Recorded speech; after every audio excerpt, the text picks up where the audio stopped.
Você acompanha ao vivo, como sempre, aqui no direto do plenário da TV Justiça, a entrada dos ministros, no caso, para a última sessão plenária do ano de 2023. Cerimônia tradicional, na qual teremos o julgamento do primeiro processo, aliás, o único processo pautado para hoje, e também a expectativa dos discursos de encerramento do ano judiciário de 2023. E você acompanha, como sempre, ao vivo, direto do plenário. Muito bom dia a todos. Abre a sessão no plenário físico do STF o excelentíssimo senhor ministro Luiz Roberto Barroso, ministro-presidente da Suprema Corte. Comparece por videoconferência, ministro Luiz Fux, Edson Fachin, Alexandre de Moraes, Cássio Nunes Marques, Cristiano Zanin. Cumprimento com muita satisfação o Dr. Paulo Gustavo Gonet Branco na sua estreia como Procurador-Geral da República, coroando uma belíssima carreira no Ministério Público e uma carreira acadêmica, uma personalidade adorável, querida de todos nós, que é muito bem-vindo aqui e contamos muito com a colaboração de Vossa Excelência, como eu mesmo já tive no Tribunal Superior Eleitoral, sempre uma convivência harmoniosa, competente, comprometida com o interesse público. É um privilégio para o país ter um procurador-geral como Vossa Excelência. Lhe desejo toda a sorte. Peço à senhora secretária que faça a leitura da ata da sessão anterior. Ata da 40ª sessão extraordinária do plenário do Supremo Tribunal Federal. A imagem aberta à vista dos ministros em plenário. De dezembro de 2023. Presidência do à esquerda do ministro-presidente, de pé no plenário, quem fala é Carmen Lília Oliveira de Souza, assessora-chefe do plenário. Carmen Lúcia, Dias Toffoli, Luiz Fux, Edson Fachin, Alexandre de Moraes, Nunes Marques, André Mendonça e Cristiano Zanin.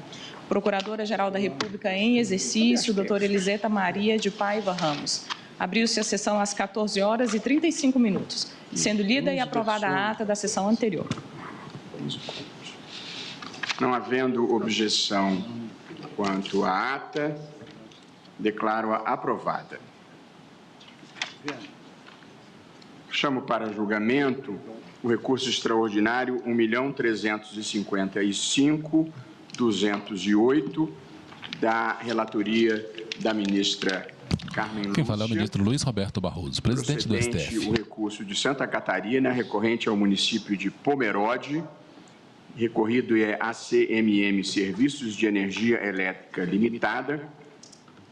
Na sessão passada, após o voto da ministra Carmen Lúcia, que negava provimento ao recurso extraordinário, pediu vista dos autos do ministro Luiz Roberto Barroso e, portanto, estamos retomando o julgamento. Eu estou acompanhando integralmente o voto da eminente ministra Carmen Lúcia e indago dos eminentes colegas se há alguma divergência.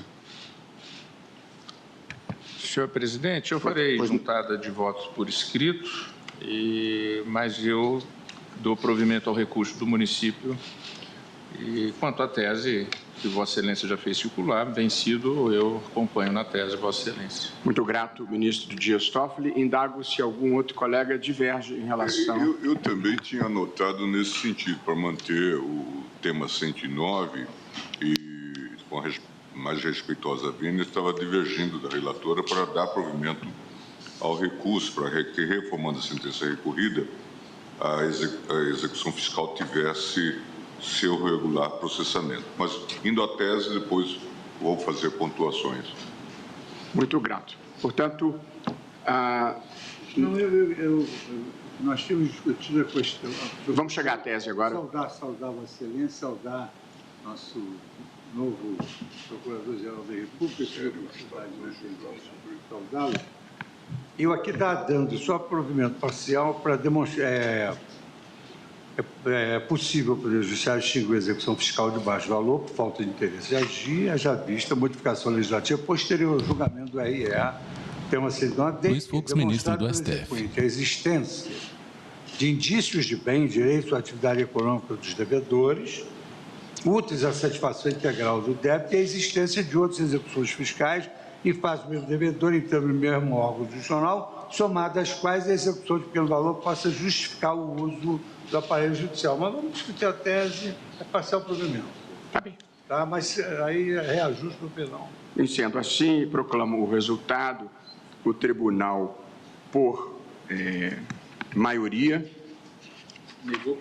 negou o provimento ao...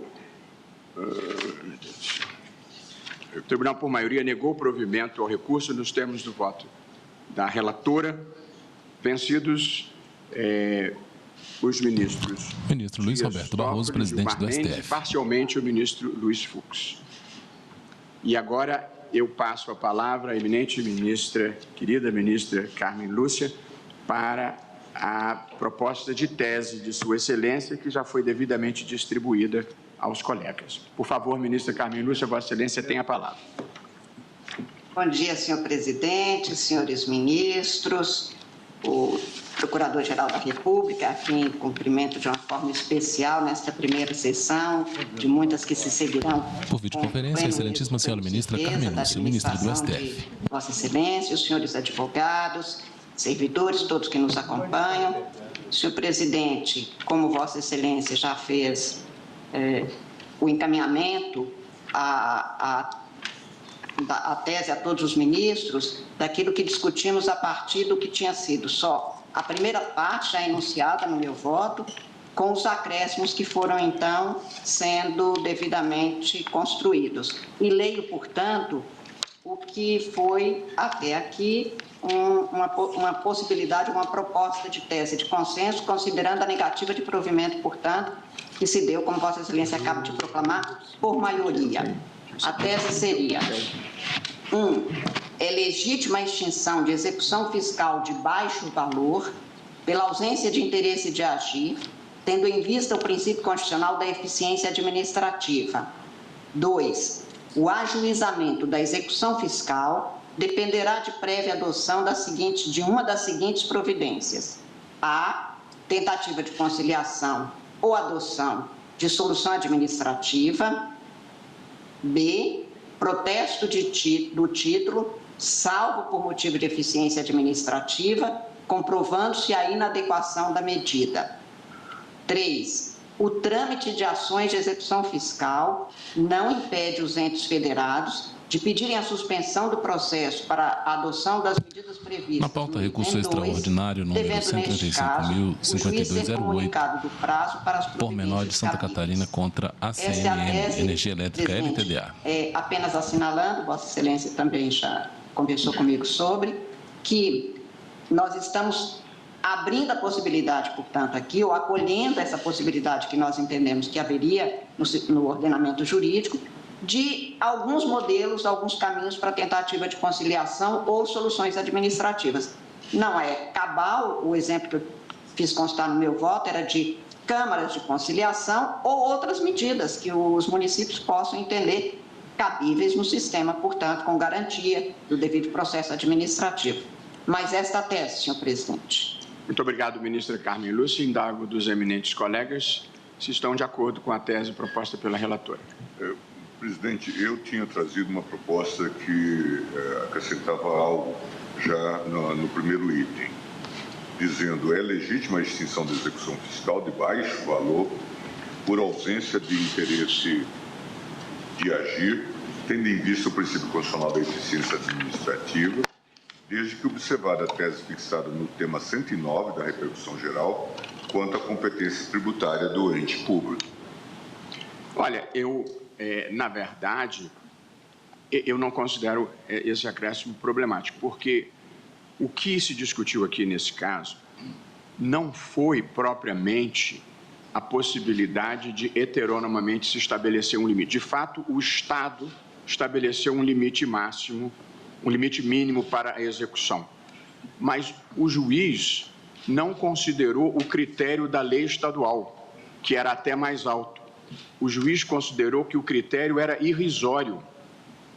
Entende? Portanto, não há incompatibilidade entre o que Vossa Excelência está dizendo e o que foi decidido, porque não necessariamente se está superando a súmula. Entende? O precedente anterior. A lei estadual, salvo engano, fixava, vamos supor, em R$1.000, em um salário mínimo. E o juiz, como a execução era de R$500, ele considerou irrisório o valor de R$ 500. Portanto, não foi uma decisão incompatível com a repercussão geral anterior. Ministra Carmen Lúcia, Vossa Excelência tem alguma restrição ao acréscimo do ministro Gilmar? Não, mas eu apenas proporia, ministro Gilmar, que ao invés de fazer uma referência expressa Por videoconferência, ao tema do excelentíssima artigo senhora ministra 109, Carmen Lúcia, nós ministra do pudéssemos STF. incluir o espírito do que Vossa Excelência acaba de dizer, no sentido de, tendo em vista o princípio constitucional da eficiência administrativa, vírgula, respeitada a competência federada de cada ente. Que é a mesma coisa. Sim, Qual tá bem? é a mesma coisa, mas como a... Não, entendi. O 109 tratava a menção ao ministro Gilmar, do ministro Gilmar, o 109, eu fico preocupada, ministro, em que algum juiz acha que fique confuso, ou enfim, a própria parte acha que ele tem que aplicar hora um, hora outro, quando o que nós estamos fazendo é conjugar os dois caminhos. Então, se a gente apenas colocasse, depois da eficiência administrativa, vírgula, respeitada a competência, ou, como o ministro Gilmar afirma, que eu não dei conta de copiar observado a fixação, a definição de valores nos termos da competência constitucional de cada ente, eu acho que nós não falaríamos sobre essa questão do centro... Vossa Excelência havia dito inicialmente respeitada a competência de cada ente federativo. Está bem para Vossa Excelência, sim? A competência constitucional de cada ente federado. Respeitada a competência constitucional... De cada ente federado. O que lhe parece, ministro Gilmar? De cada ente federado. O ministro Gilmar já concordou aqui, ministra Carmen. Estou de acordo. Então, cada ente... Aí eu acho que fica resguardado e não há confusão. Federado. Mas com as condições, né, ministro presidente? Com as condições, protesto antes... Sim, esse é o item 2. Mas esse é o item 2, ministro. É o item 2. Na pauta, recurso extraordinário número 1.355.218.000. É legítima a extinção ficou assim. Pomerode, Santa Catarina contra a CMM Energia Elétrica LTDA. Com a palavra o ministro Luiz Roberto Barroso, presidente do STF. O princípio constitucional da eficiência administrativa, respeitada a competência constitucional de cada ente federado. O ajuizamento da execução... Pois não. Desculpa. Desculpa o vício mineiro para evitar o cacófato. Pois não. Pela ausência. Intervém, excelentíssima ministra Carmen Lúcia. É pouco além da conta. O ajuizamento de execução... Perdão, onde é? Pela ausência para evitar o cacófato. Pela ausência de interesse de agir. Pela ausência.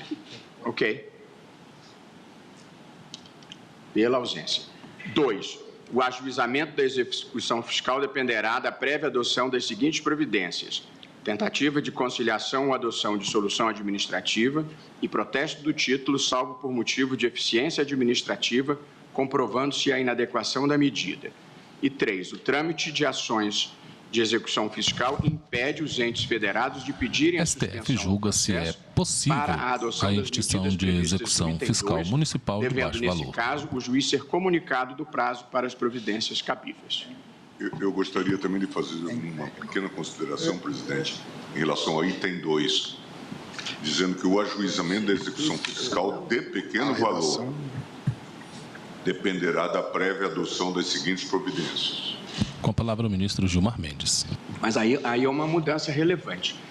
O que eu penso que nós queremos aqui, ministro Gilmar, é como a pesquisa empírica demonstrou que o protesto é muito mais eficiente do que a instauração direta da execução, o que nós queremos é que o protesto seja sempre feito, a menos que se demonstre por que ele não é conveniente naquele caso.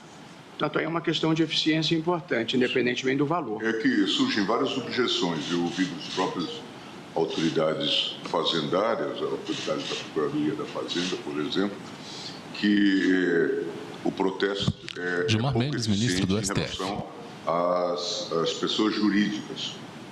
Não. Mas por isso que a gente colocou, a ministra Carmen colocou, no caso de não protestar, basta justificar por que não está fazendo o protesto. Essa comprovação, ministro Gilmar, comprovando-se a inadequação da medida, é exatamente por videoconferência, reitera a ministra Carmen Lúcia. Saída jurídico-administrativa. Ele só precisa de motivar. Tá bem? Ok. Presidente, Vossa Excelência, também cumprimentando Vossa Excelência e subscrevendo as palavras de saudação que Vossa Excelência dirigiu ao Dr. Paulo Gustavo Gonet Branco. Do lado direito da mesa, quem fala é o excelentíssimo senhor ministro Edson Fachin, vice-presidente do STF. Geral da República, nesse plenário do Supremo Tribunal Federal, cumprimentando a ministra Carmen Lúcia, os eminentes pares. Presidente, apenas para deixar assentado, é isso que eu vou juntar a declaração de voto. No voto que houver feito e que irei juntar, eu havia tratado da superação do precedente da súmula 109, que derivou do julgamento daquele recurso ordinário 591033. Nada obstante, depreende... Na pauta, recurso extraordinário número 1.355.208. STF julga se é possível a extinção de execução fiscal municipal de baixa valor. Distinguir execução por falta de interesse de agir, não necessariamente por conta de um parâmetro fixado em lei. Certo. Então, apenas para dizer que é nessa direção que compreendia a formação da orientação majoritária do tribunal. E esta elucidação na tese, ainda que vá de encontro com a superação do precedente que houvera proposto, eu creio que ela é relevante para evitar que nós tenhamos uma enxurrada de reclamações após esse julgamento. Portanto, a explicitação creio que vem em boa hora. Ministro Edson Fachin, vice-presidente da STF. Posição inicial, mas apenas para deixar bastante elucidada que a matéria aqui não é de parâmetro quantitativo legal, e sim de um exame que o juiz fará à luz de um conjunto de circunstâncias que as três teses minudentam. Então, por essa razão, me coloco de acordo com a tese, presidente. Muito obrigado, ministro Fachin. Seja bem-vindo, ministro André Mendonça. Um prazer tê-lo aqui. Agradeço, senhor presidente, também subscrevendo minha saudação feita na pessoa de Vossa Excelência ao Procurador-Geral, professor Paulo Gonet, que certamente fará uma grande gestão à frente do Ministério Público Federal e na direção também com a palavra o ministro André Mendonça, da Procuradoria-Geral da República e, por que não dizer, do próprio Conselho Nacional do Ministério Público. Tenho certeza que está o Ministério Público Nacional em excelentes mãos na pessoa de Vossa Excelência. Senhor presidente, plenamente de acordo, apenas um pedido de esclarecimento na leitura do item 3 seria não impede ou impede? Eu fiquei... O trâmite de ações de execução fiscal não impede. A proposta da eminente ministra Carmen é que as que já estão em curso podem sofrer a incidência do item 2. Agradeço, senhor presidente, também meus cumprimentos seguindo aos eminentes pares, a eminente relatora, que tem feito um trabalho brilhante nesse presente caso também, como lhe é peculiar, aos eminentes advogados aqui presentes. Meu muito obrigado. Muito obrigado a todos. Então, proclamo o resultado que se negou o provimento ao recurso com a afirmação da tese que foi enunciada. E agradecer ministro Luiz Roberto Barroso, presidente do STF, ao centro da imagem, com que acudiu ao pedido dessa própria presidência para trazer esse processo a julgamento. Como todos sabem, e vou dar os dados em seguida, a execução fiscal é o maior gargalo da justiça brasileira e essa decisão vai permitir que nós possamos avançar de maneira significativa na redução do estoque das execuções fiscais existentes no país. E, portanto, ministra Carmen Lúcia, Vossa Excelência prestou ao tribunal, ao país e a mim mesmo, pessoalmente, por isso lhe sou grato, um grande serviço. Nada a agradecer, presidente. Estamos juntos e juntos somos mais. É isso. Juntos somos mais do que cada um de nós. Eu estou distribuindo aos eminentes colegas o plano estratégico do Programa de Combate à Desinformação no Supremo Tribunal Federal para o biênio 2023-2025, dando continuidade aos esforços iniciados em gestões anteriores sob a presidência dos eminentes e queridos ministros Rosa Weber e Luiz Fux. Eu, evidentemente, não vou ler o plano que tem cerca de 30, 40 páginas e não se justificaria uma leitura nesse momento, mas nós estamos avançando no enfrentamento desta que é talvez a pior epidemia, ou uma das piores epidemias do momento histórico que estamos vivendo, que são as campanhas de desinformação e os riscos que elas oferecem para a democracia e para os direitos fundamentais. Um esforço, Dr. Paulo Gonet, para que mentir volte a ser errado de novo e, portanto, que as pessoas possam divergir em relação aos fatos, mas sem poderem criar narrativas falsas que deem sustentação às suas crenças. Aliás, eu gosto de dizer que uma causa que precisa de ódio Roberto e de Barroso, mentira, presidente do STF. normalmente não poderá ser uma causa boa. Prezados colegas, presto contas desse curto período da minha gestão, iniciada em 28 de setembro. Ministro pausa e bebe água. E queria começar, em primeiro lugar, agradecendo aos eminentes colegas, a todos, pela convivência harmoniosa, cordial e construtiva que permitiram que nós avançássemos na agenda do Supremo Tribunal Federal, decidindo uma série importante de casos e inaugurando uma maneira de votação que não é puramente agregativa, mas deliberativa, no sentido de que temos conseguido, em diálogo, construir soluções consensuais, ou per curiam, como gosta de dizer o nosso querido ministro Luiz Fux, que é um pouco o padrão mundial. Só que nos outros países do mundo, as Supremas Cortes deliberam em conferência, em sala fechada. Nós temos a singularidade de deliberarmos para bem e para mal. Encerramento do ano judiciário de 2023. E estamos um pouco superando a tradição do voto puramente agregativo e desenvolvendo essa nova cultura de um voto deliberativo pela participação de todos numa discussão saudável, que eu acho que tem feito muito bem ao tribunal. Queria agradecer ao Ministério Público, hoje representado pelo Dr. Paulo Gonet Branco e anteriormente pela doutora Eliseta Ramos, sempre muito prestimosa e muito gentil. Queria agradecer a toda a equipe do Supremo, os juízes auxiliares, os servidores, os colaboradores, os assessores, os analistas, técnicos, estagiários pela dedicação. Queria agradecer aos ilustres advogados públicos e privados que estiveram nessa tribuna, contribuindo para o tribunal.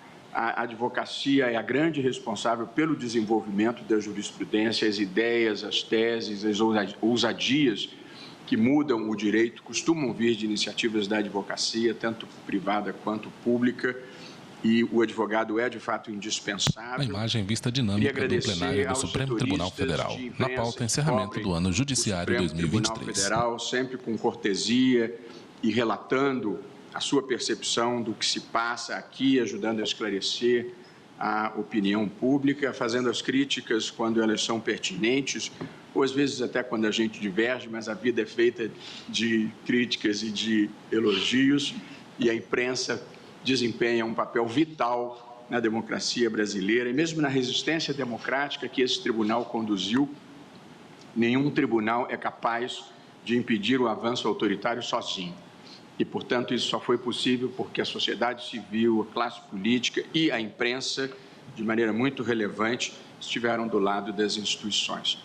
Esse ano, tivemos o 8 de janeiro, o dia da infâmia, na feliz expressão da ministra Rosa Weber. Foi uma das páginas mais tristes da história desse tribunal e talvez da história do Brasil, mas, ao mesmo tempo, demonstrou a grande resiliência das instituições, e esse mesmo plenário foi reconstruído em tempo recorde de 3 semanas, sob a liderança da ministra Rosa Weber, numa prova de que, às vezes, a depredação física não é capaz de atingir a simbologia das instituições, a sua força, e a rejeição que a sociedade brasileira teve àquele episódio, na verdade, contribuíram para o fortalecimento das instituições. E agora eu passo a apresentar alguns dados estatísticos, os espantosos dados estatísticos da produtividade do Supremo Tribunal Federal. Nós recebemos, prezados colegas, em 2023, nada menos até hoje, do que 78.242 processos, o que certamente é um recorde mundial entre originários e recursais. Apenas para quem não seja do ramo, os recursais são tipicamente os recursos extraordinários, predominantemente, e os originários são predominantemente as ações diretas e, mais recentemente, também as reclamações. Foram, na verdade, 23.546 originários e 54.696 recursais. Nós tivemos um aumento de cerca de 10% da demanda pelo Supremo Tribunal Federal este ano, basicamente motivada ou substancialmente motivada pelas ações penais do 8 de janeiro. Ministro Alexandre de Moraes, e aproveito para cumprimentar Vossa Excelência pelo trabalho empenhado, diligente, exaustivo que Vossa Excelência desempenhou, nem sempre bem compreendido, mas que nós todos aqui sabemos apreciar. E houve também, e nós estamos equacionando isso da forma possível, um aumento expressivo nas reclamações. Elas passaram, em 2022, de 6.242 a imagem, o excelentíssimo senhor ministro presidente, o ministro Luiz Roberto Barroso, apresenta o relatório em folhas de papel. Desta classe, há uma discussão nas questões trabalhistas, eu mesmo vou me reunir com o presidente do Tribunal Superior Eleitoral, ministro Lélio Bentes, que é uma figura muito querida e que preside com grande competência o TST, para conversarmos um pouco sobre esse assunto. A maioria dos processos, 59%, foram registrados à presidência e os 41% distribuídos aos ministros. Nós hoje temos, quase que alvissaria essa informação, 24 mil processos em tramitação. Como nós conseguimos julgar mais de 30 mil por ano, se a gente conseguisse parar a distribuição um pouquinho, dava para zerar esse estoque. 24.071 processos estão em tramitação perante o Supremo e nós proferimos nada mais, nada menos do que 101.970 decisões nesse ano, sendo 84.650 monocráticas e 17.320 colegiadas. E aqui eu faço um parênteses, não para os colegas que estão a par disso, mas para que a sociedade e o público possam entender um pouco as circunstâncias em que nós atuamos. De modo que sobre as decisões monocráticas cabe uma explicação à sociedade que considero muito importante. A regra geral aqui é que cautelares em ações diretas que geralmente envolvem atos dos outros poderes, venham imediatamente a plenário virtual ou físico. Foi isso que nós reiteramos em emenda regimental aprovada ainda sob a presidência da ministra Rosa Weber. Quanto às demais, o padrão desejável é que todas as cautelares que sejam institucionalmente relevantes venham igualmente ao plenário. Quanto ao mais, é preciso que se tenha a consciência da impossibilidade. Com 54 mil recursos extraordinários ou agravos, 7 mil reclamações, 12 mil habeas corpus, sem falar em mandado de segurança e outras classes processuais, seria simplesmente inviável que todas as decisões monocráticas viessem a plenário. Simplesmente não teria como funcionar, é materialmente impossível. De modo que as decisões monocráticas, elas são um imperativo da realidade do tribunal e das circunstâncias que nós vivemos, e só poderia ser diferente se se reduzisse dramaticamente as competências do Supremo Tribunal Federal. Portanto, o que é institucionalmente relevante vem a plenário. Mas a rotina dos habeas corpus, dos mandados de segurança e das reclamações e das negativas monocráticas em recursos extraordinários simplesmente não teria viabilidade em um tribunal que atua no volume que nós atuamos. Esse é um esclarecimento muito importante para que as pessoas entendam o que é a monocrática institucionalmente relevante do que é a monocrática que faz parte da rotina da vida do tribunal. Aqui nesse plenário, nós realizamos 78 sessões presenciais entre as ordinárias e as extraordinárias e 64 sessões virtuais. A ampliação do plenário virtual na gestão do ministro Dias Toffoli permitiu que nós reduzíssemos em escala muito expressiva o estoque de processos do tribunal. Tivemos aqui 3 sessões solenes e 2 especiais em comemoração ao aniversário da Constituição e ao centenário de Rui Barbosa. E, ao todo, nós julgamos um plenário, entre plenário físico e virtual, 8.527 processos.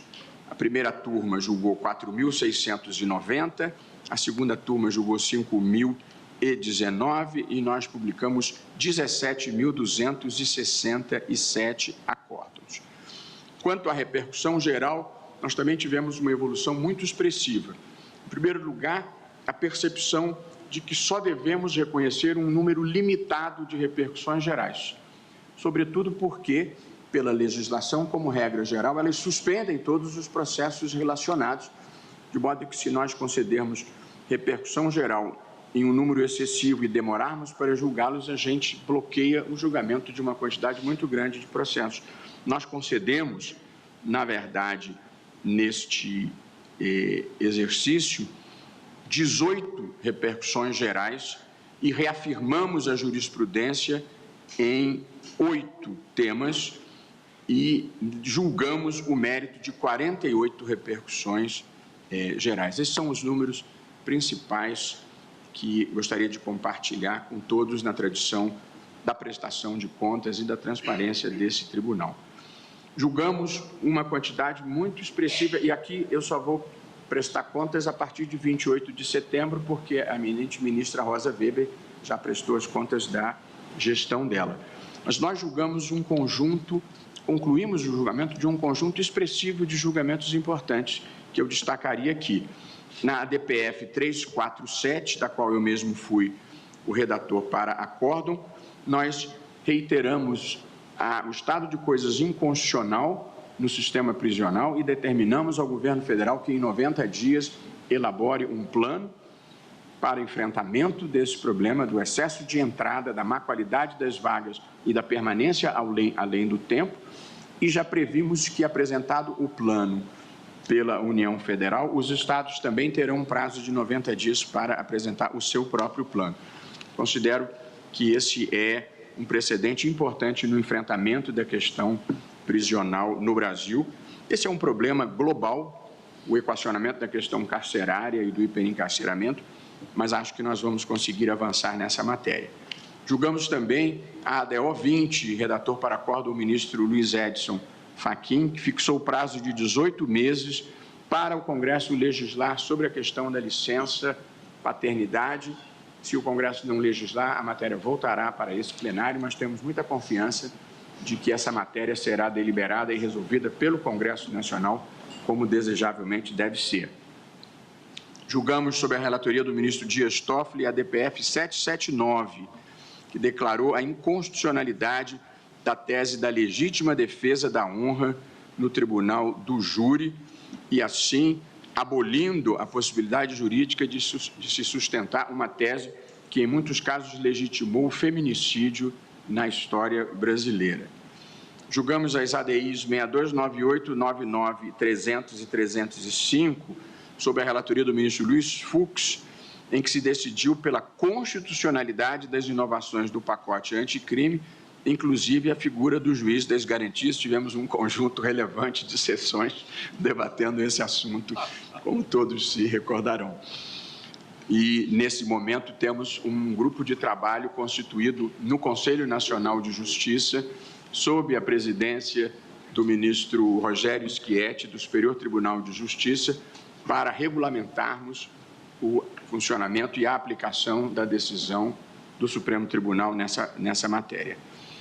Tivemos o RE 1.017.3005, relatado pelo ministro Luiz Edson Fachin, em que se fixou a demarcação, regras para a demarcação de terras indígenas, decidindo que a data da promulgação da Constituição não pode ser utilizada para definir a ocupação tradicional da terra por essas comunidades. E aqui, para evitar mal-entendidos, eu faço uma anotação que é a seguinte, sobre o que o Supremo decidiu. Se, em relação a alguma área, uma comunidade indígena tiver sido desapossada de maneira violenta ou sob ameaça, mas tendo permanecido na região e mantido pela presença e outros meios sua reivindicação da área, essa área pode vir a ser demarcada. Foi isso o que nós decidimos. Ninguém aqui apoia se colocar artificialmente indígenas onde nunca houve indígenas para depois se pretender a demarcação. Na ADPF 334, relatada pelo ministro Alexandre de Moraes, nós reconhecemos a inconstitucionalidade da prisão especial para portadores de diploma de ensino superior, uma decisão igualmente republicana e igualitária.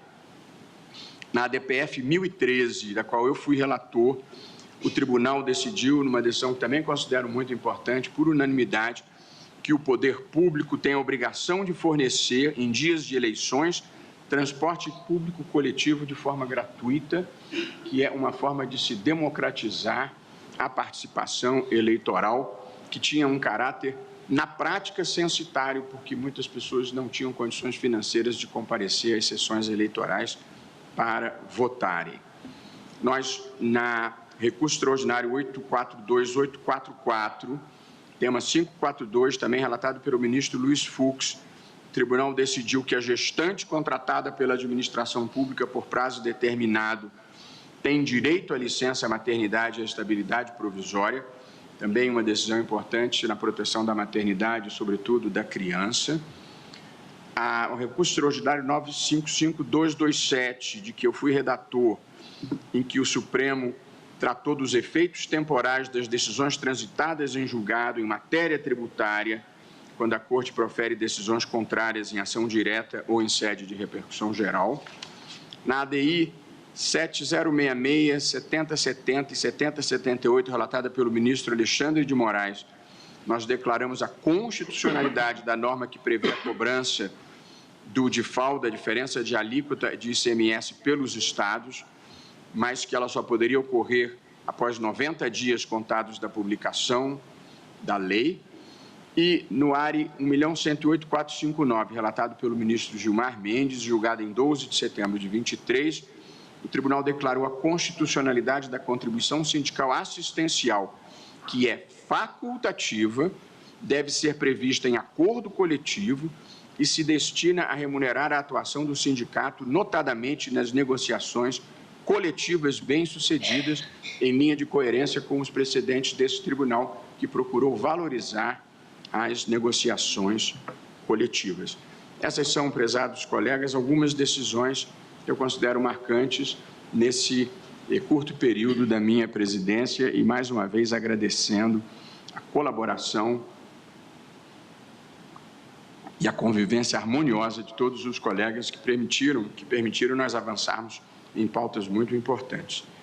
Presto contas da gestão desse período e antecipando algumas ideias, lembrando que, como disse no meu discurso de posse, a nossa gestão tem 3 focos. Conteúdo, que consiste em procurar aumentar a eficiência da justiça, avançar a pauta dos direitos fundamentais e contribuir para o desenvolvimento econômico sustentável, social e sustentável do país. 2, comunicação, que é melhorar a interlocução com a sociedade. Na pauta, o encerramento do ano judiciário de 2023. Ao centro da imagem, o excelentíssimo senhor ministro, presidente da Suprema Corte. Nós fizemos uma reestruturação administrativa, que eu não vou aqui descrever, porque todos já têm conhecimento, mas queria destacar um fato que considero muito importante, que foi o recrutamento de um economista para o Supremo Tribunal Federal e que prestou, já nesses 2 meses e meio, uma contribuição valiosa. Ele está à disposição da presidência e de todos os ministros que queiram saber o impacto econômico das decisões que venham a proferir. E nós já tivemos contribuição valiosa desse profissional, Guilherme Rezende, no impacto da mudança do critério de reajuste do FGTS, no impacto do pagamento dos precatórios que haviam ficado represados pela imposição do teto, e um amplo levantamento acerca das execuções fiscais e dos índices de recuperação de crédito em caso de protesto, que norteou, em grande parte, essa decisão conduzida com maestria pela ministra Carmen Lúcia. Como eu tenho afirmado outras vezes, para saber se uma decisão é justa, é preciso saber quem paga a conta, doutor Messias.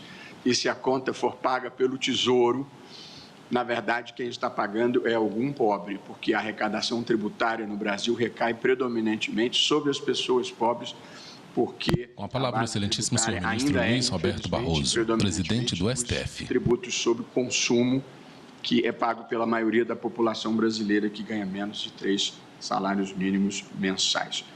A outra mudança importante, nós transformamos a Central do Cidadão em uma ouvidoria.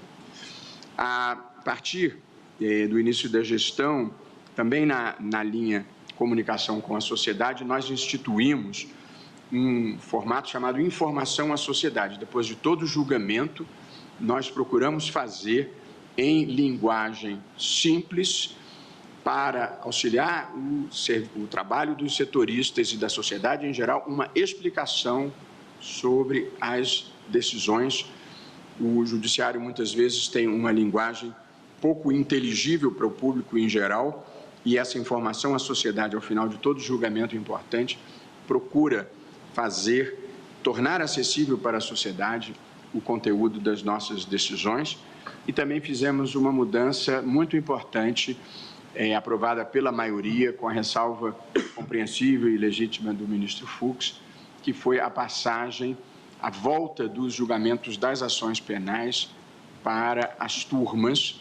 Ela veio uma transferência para o plenário por motivos justificáveis do ministro Luiz Fux, e agora a maioria entendeu que já não se justificavam mais esses motivos e voltaram esses processos para a turma, onde eles podem ser julgados com mais celeridade, e permitiu que, como regra geral, se atenda a uma reivindicação da Ordem dos Advogados do Brasil do julgamento criminal presencial com a possibilidade de sustentação. No âmbito do Conselho Nacional de Justiça, prezados colegas, como já conversamos internamente, nós instituímos um exame nacional de magistratura para fortalecer o caráter nacional da magistratura, uniformizar o nível médio do conhecimento e afastar de uma maneira definitiva rumores que justa ou injustamente se ouviam aqui e ali sobre alguns concursos. Portanto, há um requisito de habilitação e os tribunais continuam com total autonomia para realizarem os seus concursos, mas é preciso apresentar a prova de aprovação nesse exame nacional. Em matéria de políticas de equidade racial, que também considero muito importante para a gestão, nós lançamos o Pacto Nacional do Judiciário pela Equidade. Está em elaboração um protocolo para julgamento sobre a perspectiva racial, e fizemos um grande evento muito bonito aqui, que foi a primeira jornada de equidade racial, com a participação de pessoas muito representativas e expressivas da comunidade negra, como Preto Zezé, presidente da Central Única das Favelas, Edu Lira, idealizador do admirável projeto Gerando Falcões, das professoras Eunice Prudente e Tula Pires, e da procuradora jurídica da Universidade Federal do Paraná, Dora Lúcia de Lima Bertulho. Tudo culminando com uma memorável canja da cantora Leci Brandão. Além disso, como já tive a oportunidade de conversar internamente com os colegas, nós estamos procurando estruturar, na linha do que pioneiramente também fez a AGU, um grande programa de bolsas de estudo para candidatos negros à magistratura, para que eles possam concorrer em condições competitivas mais favoráveis. Nem sempre as cotas são preenchidas e nós vamos estruturar um programa de bolsas de até 2 anos com um valor mensal para essas pessoas poderem se qualificar e concorrerem em condições competitivas melhores e melhorarmos a demografia do Poder Judiciário brasileiro, que não é representativa do corte racial da sociedade brasileira. E também estamos avançando na política de paridade de gênero. Na última sessão do seu mandato no CNJ, a ministra Rosa Weber aprovou a promoção com paridade de gênero. As listas de promoção por merecimento têm que ser mistas, e sempre seguida a promoção de alguém do sexo masculino, tem que vir uma lista integralmente feminina para que se consiga, a médio prazo, uma paridade de gênero nos tribunais. As mulheres são cerca de 40% da magistratura, mas não tem essa representatividade nos tribunais, e essa vai ser uma política que vai contribuir para isso. E na minha gestão, na última sessão, nós aprovamos também que a convocação de juízes para funções administrativas ou jurisdicionais... Ministro Luiz Roberto Barroso, presidente do STF. Um critério de paridade, um caso relatado pela conselheira Salise Sanchotene. E ainda, prezados colegas, na matéria da eficiência do Poder Judiciário, nós estamos colocando muita energia em enfrentar o principal gargalo, que é a execução fiscal. Temos um grupo de trabalho, estamos fazendo acordo com a Procuradoria-Geral da Fazenda Nacional, já fizemos um acordo preliminar e estamos avançando num acordo aprofundado, ministro Gilmar, para extinguir as execuções fiscais de pequeno valor que estejam paralisadas há mais de um ano, sem citação do devedor ou sem indicação de bens à penhora, é na linha do que o ministro Zanin havia suscitado na nossa discussão passada. Portanto, nós estamos negociando um acordo-mãe com a Procuradoria-Geral da Fazenda Nacional para extinguir a imensa quantidade de execuções de baixo valor inviáveis de recuperação e que ficam fazendo estatística negativa no judiciário sem nenhuma perspectiva de solução. Fizemos acordos semelhantes com o município de Salvador e com o município de Fortaleza. Vamos tentar fazer a mesma coisa com o município de todas as capitais. Já estive em negociação, em conversa com a Procuradora-Geral do município de São Paulo, Inês Coimbra, e com o então Procurador-Geral do Estado, Bruno Dubé. Essa vai ser vamos ter que retomar a negociação.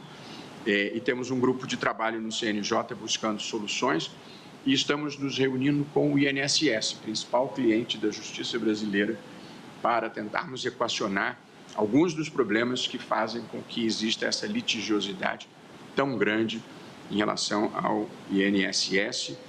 E vamos contar também aqui, ministro Messias, com a contribuição da AGU. Estamos tentando criar, em negociação, eu preciso falar com o ministro Lupe, também da Previdência, um laudo unificado que acabe com as diferentes variações que existem nos estados da federação, que irá simplificar.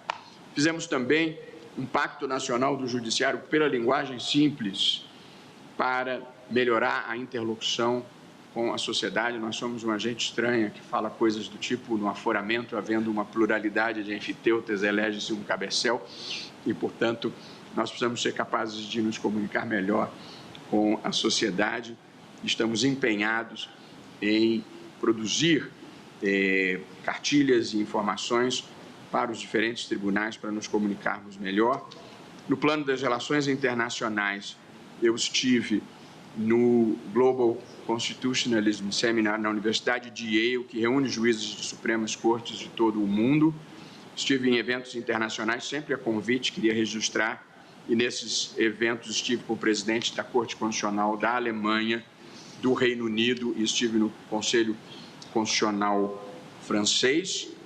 Nós fizemos eventos importantes aqui, o seminário de 35 anos da Constituição, com a participação de um elenco de professores notáveis, Adilson Moreira, Adriana Cruz, Ana Paula de Barcelos, Daniel Sarmento, Flávia Martins de Carvalho, Flávia Piovesan, Marcos Vinícius Furtado Coelho, Oscar Vilhena Vieira, Patrícia Perrone Campos Melo e Virgílio Afonso da Silva. Tivemos, ainda como palestra internacional, o diretor do Instituto Max Planck de Direito Público, Armin von Bogdandi. Tivemos aqui a presença de um querido professor, amigo meu e do ministro Gilmar, Dieter Grimm, ex-juiz da Corte Constitucional da Alemanha, e publicamos o volume 2 da Revista Suprema. E, muito importante, antes de concluir, nós estamos estruturando uma pesquisa com a AGU e com todas as principais procuradorias do Estado para mapear a litigância contra o poder público no Brasil, que chegou, quando veio o teto de precatórios, ultrapassava 70 bilhões de reais em ritmo crescente.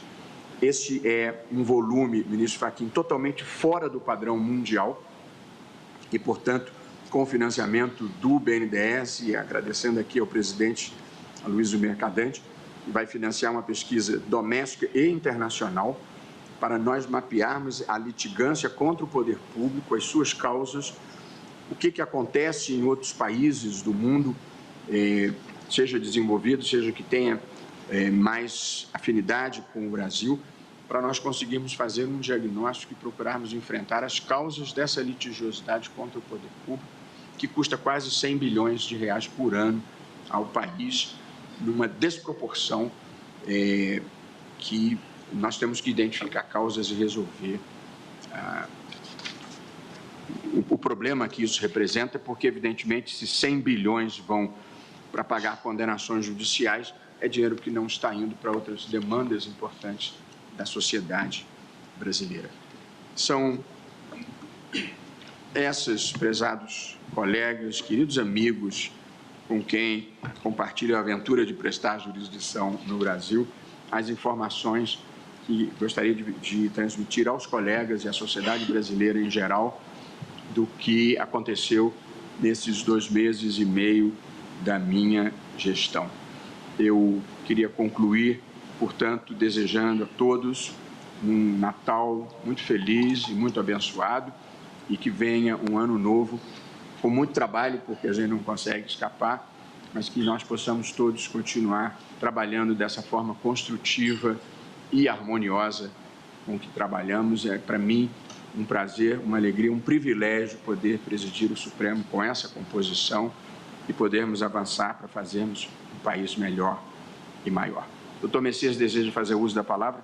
Com muito prazer, Vossa Excelência tem atributo. Excelentíssimo senhor presidente, ministro Luiz Roberto Barroso, excelentíssimos senhores ministros, senhor procurador-geral da República, doutor Paulo Gonet, também a quem eu desejo uma gestão muito exitosa à frente da Procuradoria-Geral da República, caros colegas advogados, servidores desta casa, profissionais de imprensa. No dia de hoje, senhor presidente, em que se encerra o ano judiciário, é com profunda reverência e gratidão que me dirijo a este Supremo Tribunal Federal, guardião intransigente de nossa Constituição e fiador permanente de nossa ordem democrática.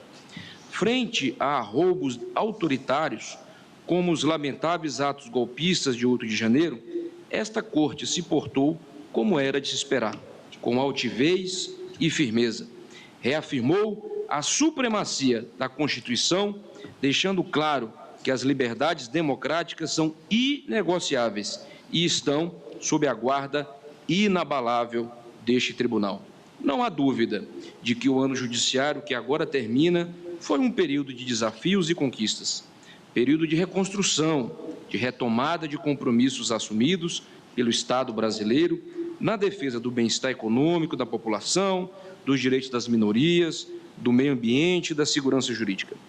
Período de fortalecimento de nossas instituições democráticas e de aprofundamento do diálogo sempre respeitoso entre os poderes da República.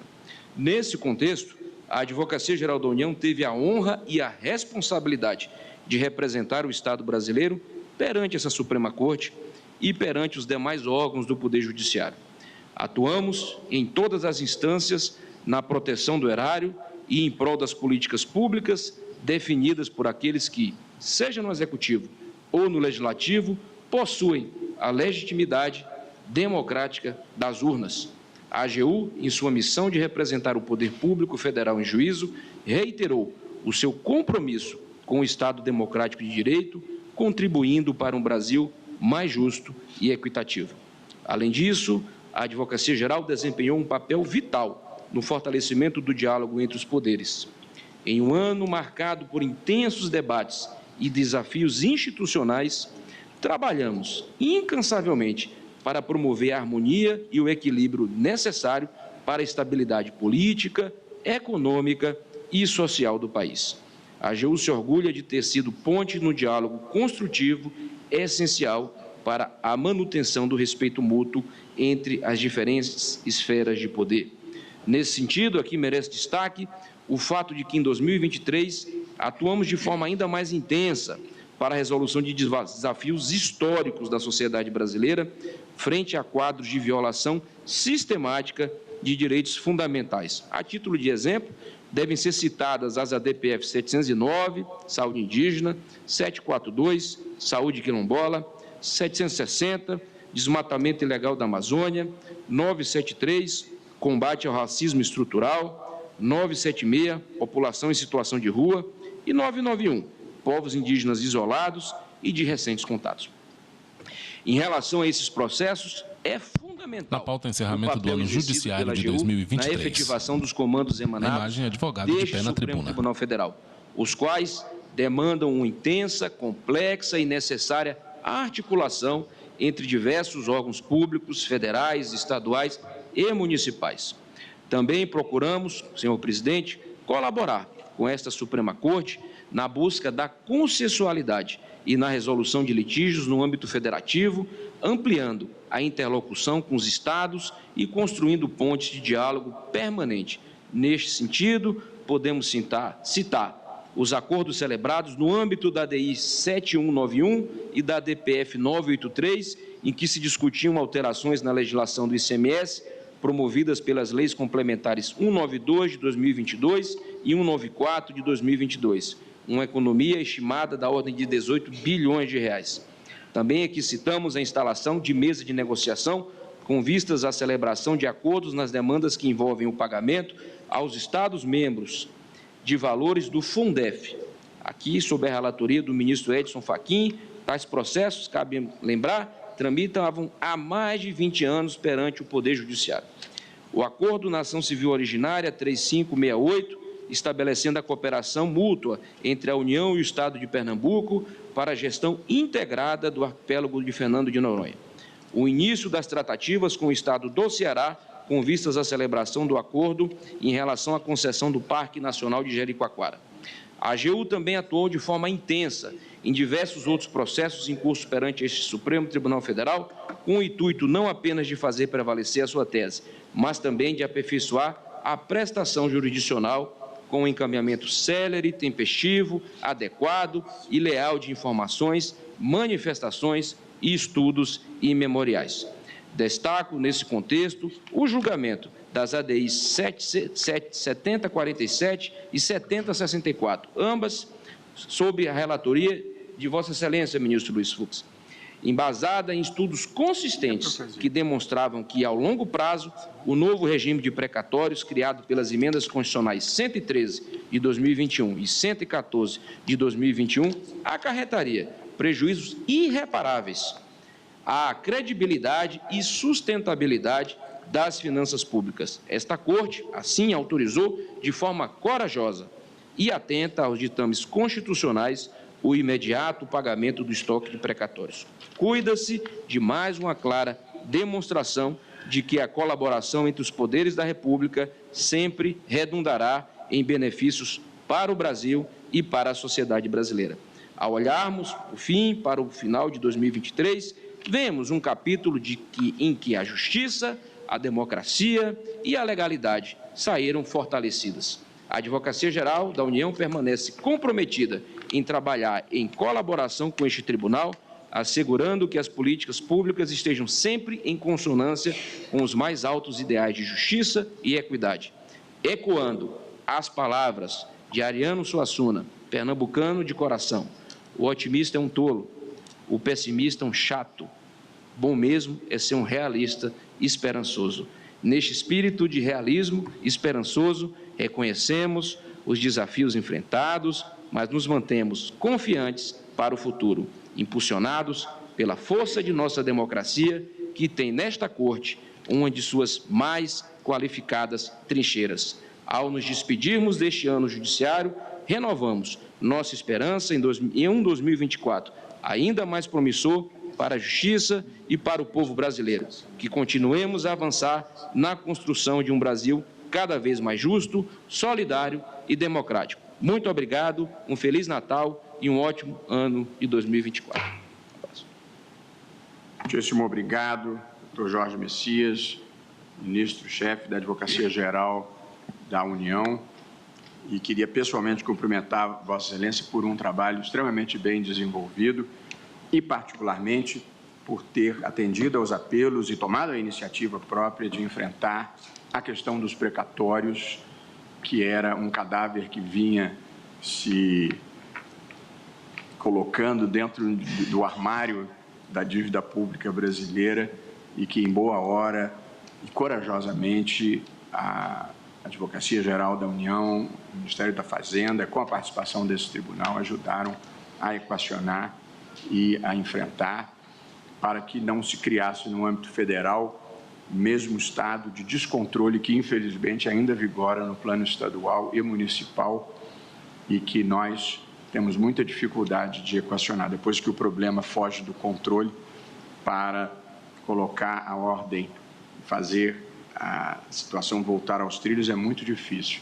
E acho que a iniciativa da Advocacia Geral da União e do governo e a decisão desse tribunal evitou que se criasse um problema que no futuro seria inadministrável. Portanto, felicito Vossa Excelência pela iniciativa e pelo trabalho e ouço com muito gosto o Procurador-Geral da República, empossado na data de ontem, para a sua manifestação.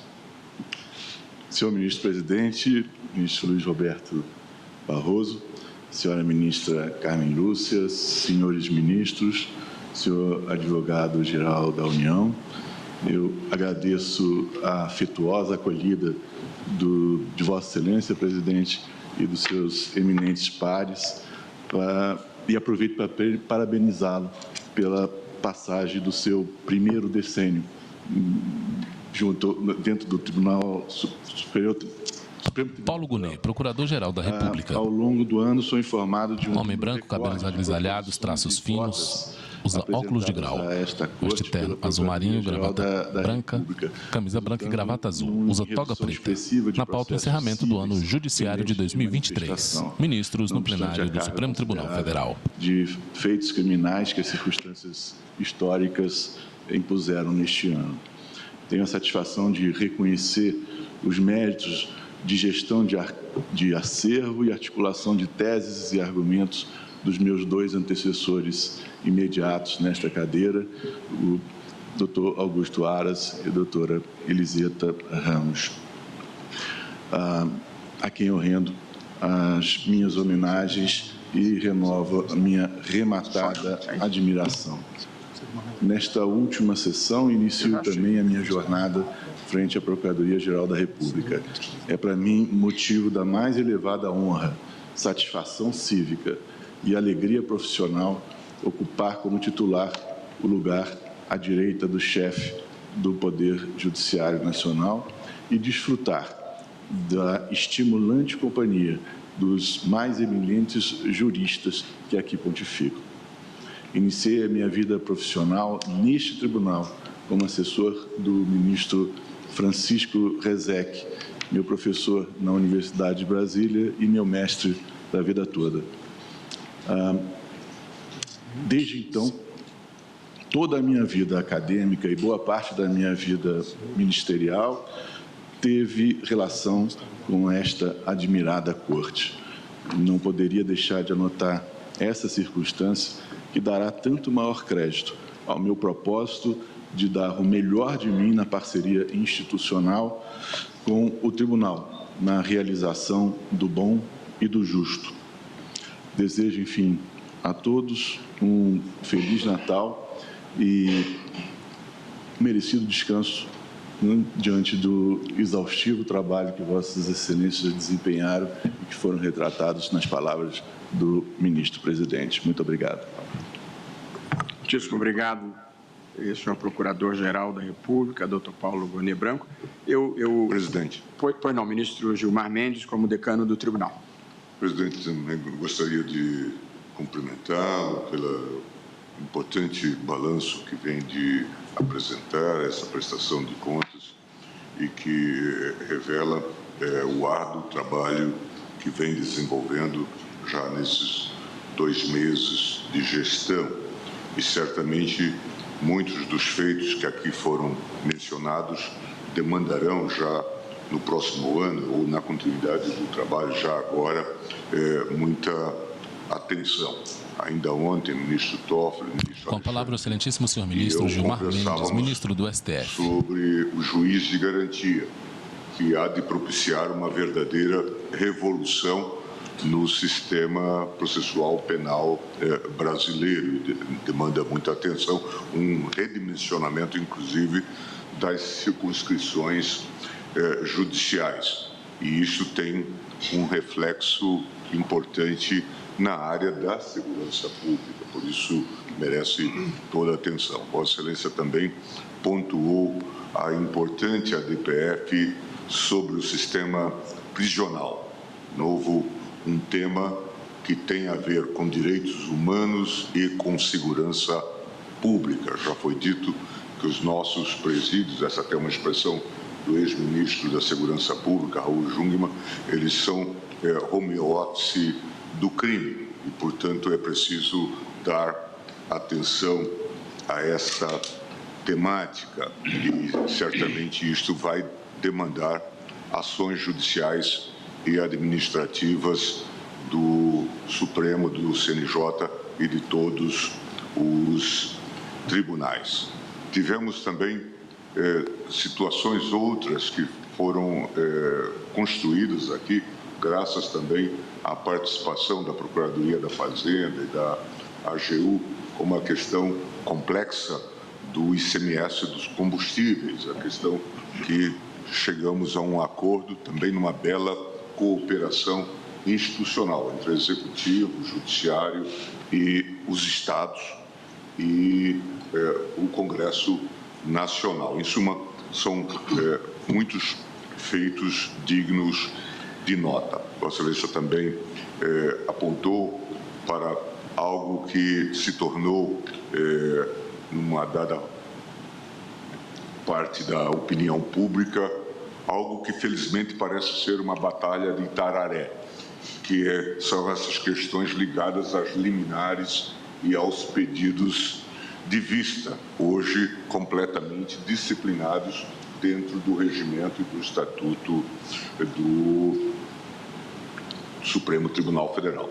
De modo que eu gostaria de cumprimentá-lo, congratular-me com a sua gestão e com toda a sua equipe e desejar-lhe um Feliz Natal e sei que certamente não terá descanso durante essa transição, mas um feliz ano de 2024. Muito obrigado. Muito obrigado, ministro Gilmar Mendes, a quem agradeço a contribuição prestada a mim mesmo e ao tribunal ao longo desses 2 meses e meio da minha gestão. Eu deixei de noticiar que ontem nós tivemos uma apresentação da primeira encomenda de inteligência artificial que eu havia feito mediante chamada pública para as empresas de tecnologia. Vieram 25 apresentações de programas que são capazes de fazer um resumo dos processos, um resumo do fato relevante, da decisão de primeiro grau, da decisão de segundo grau e das razões de recurso, em até 5 páginas. Evidentemente, sem substituir a responsabilidade e o compromisso do juiz, mas já prestando um excelente serviço de facilitação da vida, uma compreensão imediata do que está em discussão. E agora, com esses protótipos, nós vamos avançar, possivelmente, numa licitação para ter esse tipo de serviço.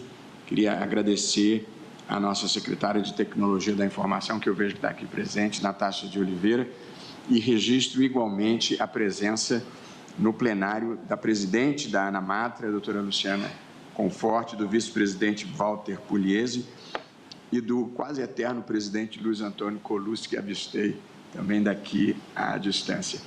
Cumprimentando a todos e aguardando a todos os colegas para um almoço de confraternização com os nossos na pauta encerramento do ano judiciário de 2023. Nós, eu, renovando votos de um Feliz Natal e Feliz Ano Novo, declaro encerrada a sessão.